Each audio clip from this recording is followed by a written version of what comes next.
Welcome to Catholic News World.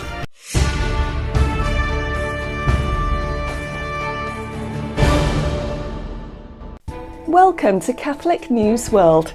Please subscribe to our channel. My name is Steph. Here are this week's breaking news headlines. Prayers were answered, as the kidnapped Catholic priest, Father Jean-Yves Meditor, of the Clerics Viator, parish priest of Christ Roi La Meilleure in Port-au-Prince has been released.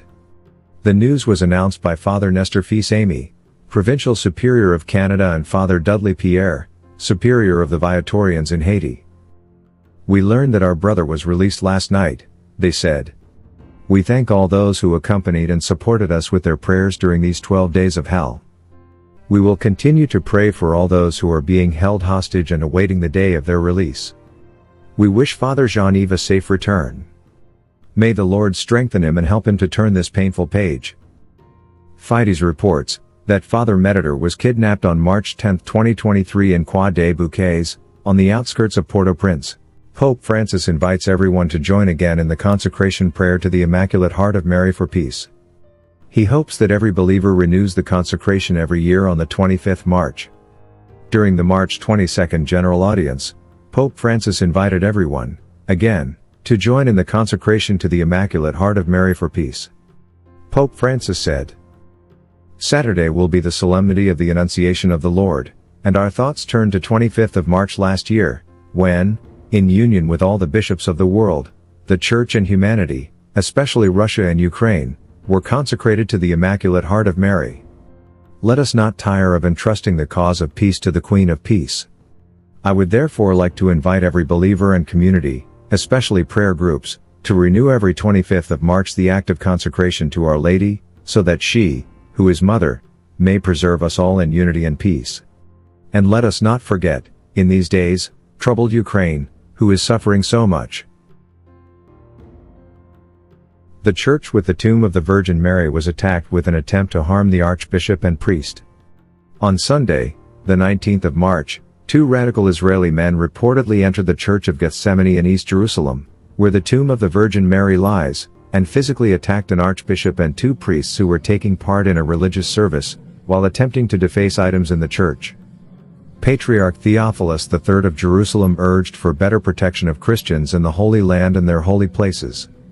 Israeli-Palestinian tensions remain high, only a few days ahead of new talks between officials from Israel, the Palestinian Authority, Egypt, Jordan and the U.S. in Sharm el-Sheikh, and amid ongoing unrest over Prime Minister Benjamin Netanyahu's controversial judicial reform.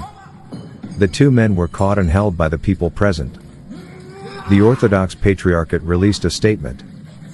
The Patriarchate of Jerusalem, represented by His Beatitude Patriarch Theophilus III, the Patriarch of Jerusalem, along the Holy Synod and the Brotherhood of the Holy Sepulchre, the clergy and the faithful, condemn the heinous terrorist attack that took place this morning during the Sunday service, at the hands of two Israeli radicals, which targeted the Church of Gethsemane in Jerusalem, where the tomb of the Virgin Mary lies. The Patriarchate also denounces the attempt to cause physical harm to Archbishop Joachim, who was leading the service, as well as the attack on one of the priests in the church.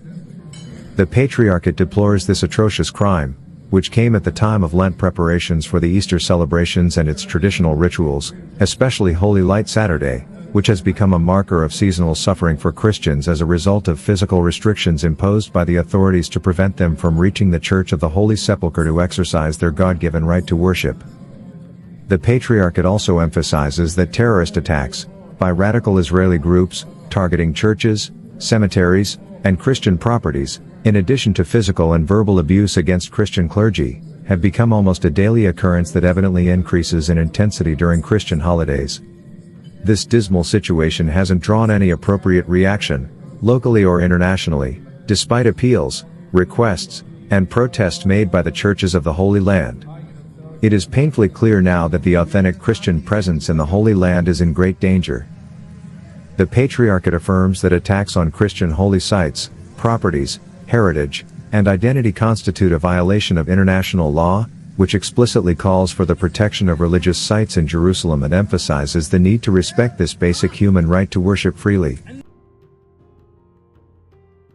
Public Prosecutor's Office in Germany stops investigations of Pope Benedict XVI for alleged cover-up of abuse.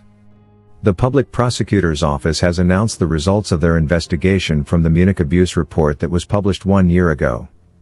Accordingly, Benedict XVI was among those accused, as well as another cardinal and a vicar general.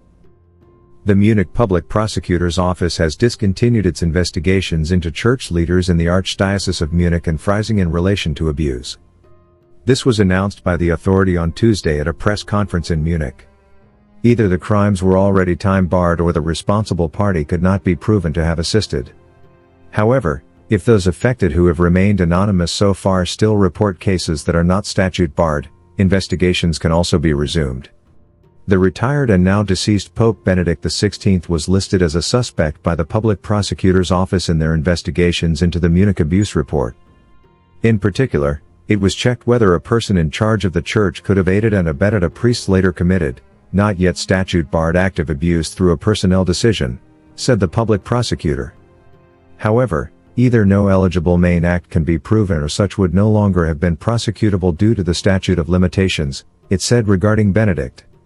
Therefore, the accused responsible persons were not questioned in these proceedings and therefore no notifications of the initiation and termination of the proceedings took place, said the public prosecutor. Catholic bishops of the USA have issued guidance on treatments for gender issues and call for respect of the fundamental order of the human body.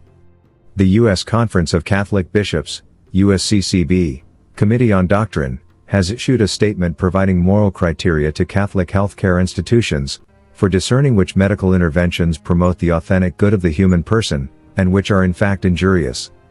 The USCCB's Administrative Committee approved the issuance of the Committee on Doctrine statement on March 15. In their statement, the Doctrine Committee acknowledges that modern technology offers chemical, surgical, and genetic interventions for the functioning of the human body, as well as for modifying its appearance. While these developments have led to the cure of many maladies and promises for more, modern technology also produces interventions that are injurious to the true flourishing of the human person. As an example of immediate concern, the committee cites the interventions advocated by many in society as treatments for what is termed gender dysphoria or gender incongruence. These interventions involve the use of surgical or chemical techniques that aim to exchange the sex characteristics of a patient's body for those of the opposite sex or for simulations thereof. As such interventions do not respect the fundamental order of the human person as an intrinsic unity of body and soul, with a body that is sexually differentiated, the committee states that Catholic healthcare services must not perform them. While affirming that Catholic healthcare services must employ all appropriate resources to mitigate the suffering of those who struggle with gender incongruence, the committee asserts that the means used must respect the fundamental order of the human body or else the human person will not be helped, but rather harmed.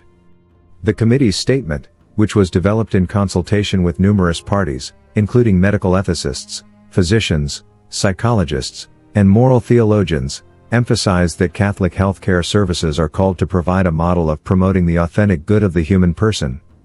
To fulfill this duty, all who collaborate in Catholic healthcare ministry must make every effort, using all appropriate means at their disposal, to provide the best medical care, as well as Christ's compassionate accompaniment, to all patients, no matter who they may be or from what condition they may be suffering, the statement says. Watch our programme every Friday at 7:30 p.m. Thanks for watching. Please subscribe to Catholic News World channel. God bless.